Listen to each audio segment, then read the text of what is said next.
बिस्मिल्लाहिर्रहमानिर्रहीम। तमाम तर तारीफें उस परवरदिगार की हैं जिसने जिस तरह चाहा माँ के शिकम में चेहरा बनाया। मेरे अजीजों, दोस्तों, भाइयों, यहूदियों ने हजरत अली अलैहिस्सलाम से कहा, हम आपसे चंद सवालात करना चाहते हैं, तो ऐसे करेंगे। आपने अगर सबके सामने हमारे सवालात के जवाब दे दिए तो हम आपको बाबुल इल्म मान लेंगे। हजरत अली अलैहिस्सलाम मुस्कुराए और कहा, ठीक है, जहां से चाहे मर्जी सवाल कर लो, हर सवाल का जवाब आपको मिलेगा। हजरत अली अलैहिस्सलाम एक बात फरमाई, अभी मैंने तुमसे तुम्हारे सवालात के बारे में पूछा नहीं है। अगर मैं तुम्हारे सवालात के जवाब देने में कामयाब हो जाऊं तो इस्लाम कबूल कर लोगे? यहूदियों ने कहा, बिल्कुल कबूल कर लेंगे हम, अगर आपने इन बातों के सवाल दे दिए। तो ये इस बात की दलील होगी कि जिस ज़ात से आपने इल्म सीखा है यकीनन कोई आम आदमी नहीं बल्कि अल्लाह ही की तरफ से भेजा गया रसूल है। यहाँ यहूदियों के ज़हन में अब ये था कि हम अपनी किताब से सवाल करेंगे तो आप इनका जवाब नहीं दे पाएंगे और ना ही हमें इस्लाम कबूल करना पड़ेगा। यहूदियों के आलिम ने मजमे की तरफ देखा और इल्म के तकब्बर से भरपूर लहजे में पहला सवाल किया, ए अली, बताइए वो कौन सी चीज है जो खुदा के लिए नहीं है? सवाल हुआ तो मजमे के हर फर्द ने बड़ी गहरी सोच में डूब गया। हजरत अली अलैहिस्सलाम ने फरमाया, वो चीज शिरक है, अल्लाह हर किस्म के शिरक से पाक है। अगला सवाल है, अली ये बताइए वो कौन सी जगह है जहां खुदा है? इमाम अली अलैहिस्सलाम ने फौरन जवाब दिया, खुदा हर जगह है।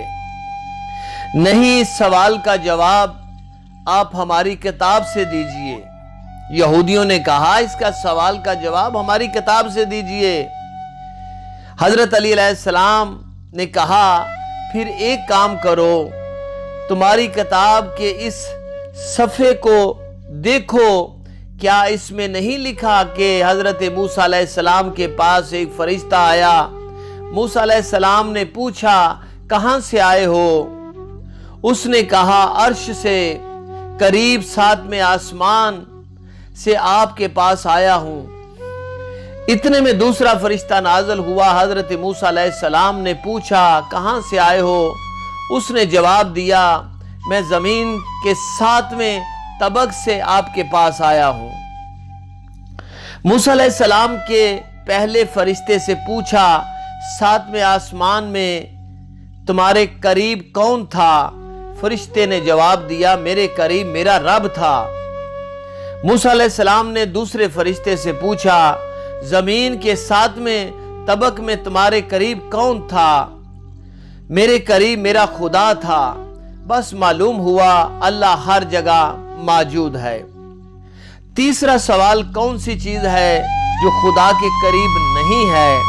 हजरत अली अलैहिस्सलाम ने फरमाया, अल्लाह ताला से कोई बुराई मंसूर की ही नहीं जा सकती, वो हर बुराई से पाक है।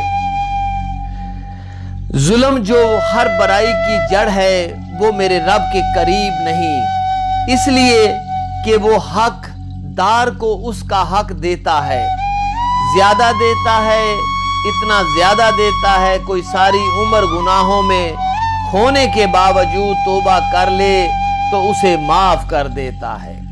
जुल्म मेरे रब से करीब नहीं है, बहुत दूर है। यहूदियों ने बार बार शिकस्त खाने के बाद अपना तरीका बदला। अब ये इल्मी सवालात की बजाय तारीखी सवालात की तरफ अपना रुख मोड़ने लगे। बड़े तकब्बर से कहा, अच्छा ये बताइए वो चश्मा जो जमीन पर पहली बार जारी हुआ। हजरत अली अलैहिस्सलाम मुस्कुराए और फरमाया, मैंने तुम्हें ये बताया है कि तुम्हारे दिल में क्या है, सच बताओ तुम्हारे दिल में यही नहीं कि वो चश्मा बैतुल मुक़द्दस की एक चट्टान के नीचे है, यही है न तुम्हारे दिल में। यहूदी हैरान हो गए और मुंह से बेख्तियार हाँ निकला। आज अपनी इस्लाह कर लो, पहला चश्मा वो है जिसके बारे में तुम लोगों को जानते हो, बल्कि पहला चश्मा है जिससे हजरत खिज़र ने पानी पिया, और यही वो चश्मा है जिससे आब हयात जारी है। फिर उसने एक और सवाल किया, ए अली ये बताइए कौन सा पत्थर है जो आसमान से उतारा गया। हजरत अली अलैहिस्सलाम ने फरमाया, यकीनन तुम्हारे मुताबिक बैतुल मुक़द्दस में नसब वो पत्थर है जिसके बारे में तुम्हारा अकीदा ये है कि वो नसब किया जाने वाला पहला पत्थर, लेकिन तुम ये बात क्यों भूल जाते हो, खाना काबा बैतुल मुक़द्दस से कहीं कदीम है, और हजर अस्वद इसी वक्त आसमान से नाज़िल किया गया था जब खाना काबा तामीर किया गया था, वो है पहला पत्थर। फिर एक और सवाल, क्या वो कौन सी चीज है जो मसलसल कम और ज्यादा होती रहती है। तो अमीर अल मोमिनीन हजरत अली अलैहिस्सलाम ने फरमाया, गौर नहीं करते तुम, अपने महीनों और सालों पर गौर करो, तुम्हें खुद ही इसका जवाब मिल जाएगा। आपने फरमाया, कोई दिन अगले दिन के बराबर नहीं होता, इसी तरह गुज़िश्ता रात अगली रात से छोटी बड़ी होती है। हजरत अली अलैहिस्सलाम ने फरमाया, तीन चीजें ईमान को तबाह कर देती हैं, अमीरों की महफिल, औरतों की सोबत, जहलों से बहस। हजरत अली अलैहिस्सलाम ने फरमाया, अगर कोई तुमसे जलता है तो बजाय गुस्सा होने के उनकी जलन की कदर करो, क्योंकि यही वो लोग हैं जो तुम्हें खुद से बेहतर समझते हैं। अल्लाह ताला से दुआ है, अल्लाह ताला हमें नेक अमल करने की तौफीक अता फरमाए और रब्बुल आलमीन हमें अपने हुक्मों पर चलने की तौफीक अता फरमाए जो परवरदिगार ने दिए हैं, और बीमारों को अल्लाह सेहत अता फरमाए। और मेरे चैनल को आप सब्सक्राइब भी करें और बेल के निशान को क्लिक भी करें ताकि आने वाली तमाम वीडियोस आपके सामने आ सके। शुक्रिया।